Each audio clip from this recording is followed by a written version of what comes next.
Okay, so texting and driving is one of the biggest biggest problems for car wrecks in America.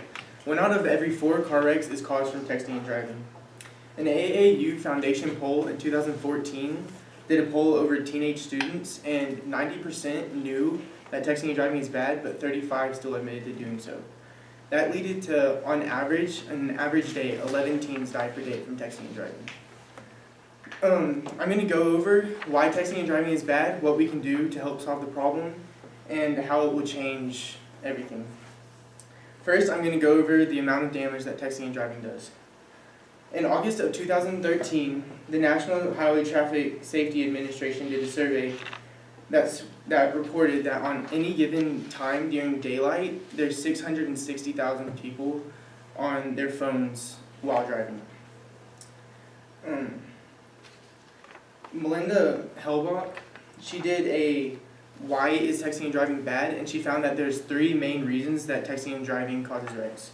One is visually. Whenever you look at your phone, you're looking away from the road.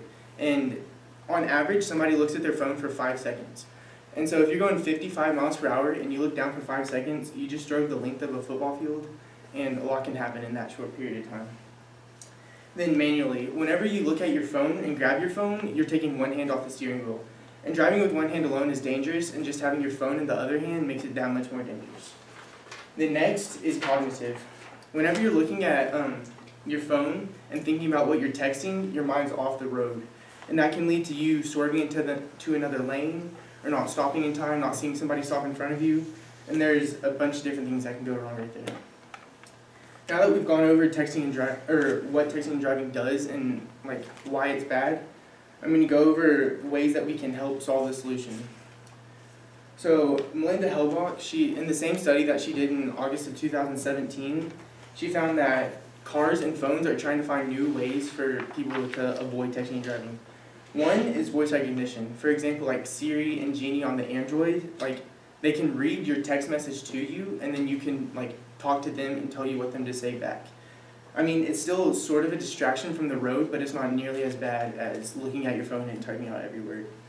Then the next is autoresponder. So Apple, they just came out with this new thing called Do Not Disturb while driving, and basically it can tell whenever you're driving over 15 miles per hour, and it will automatically send a text back to the person that texts you.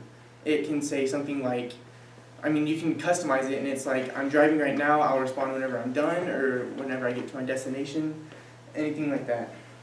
And then the next is something on text blockers.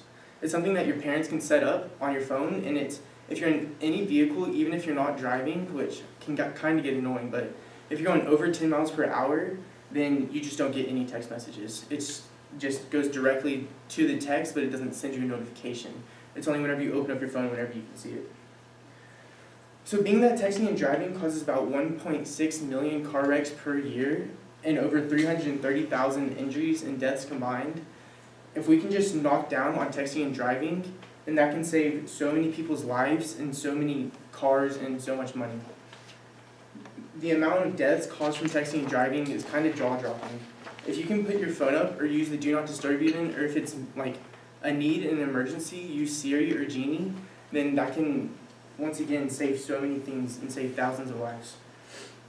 Now that I've gone over texting and driving and how it has affected us, why we should stop, and ways that we can stop, we need to try to cut down on the amount of wrecks that happens from texting and driving, that texting and driving causes.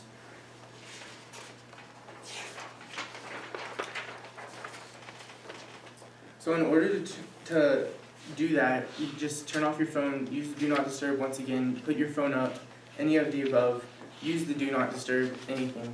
Thank you.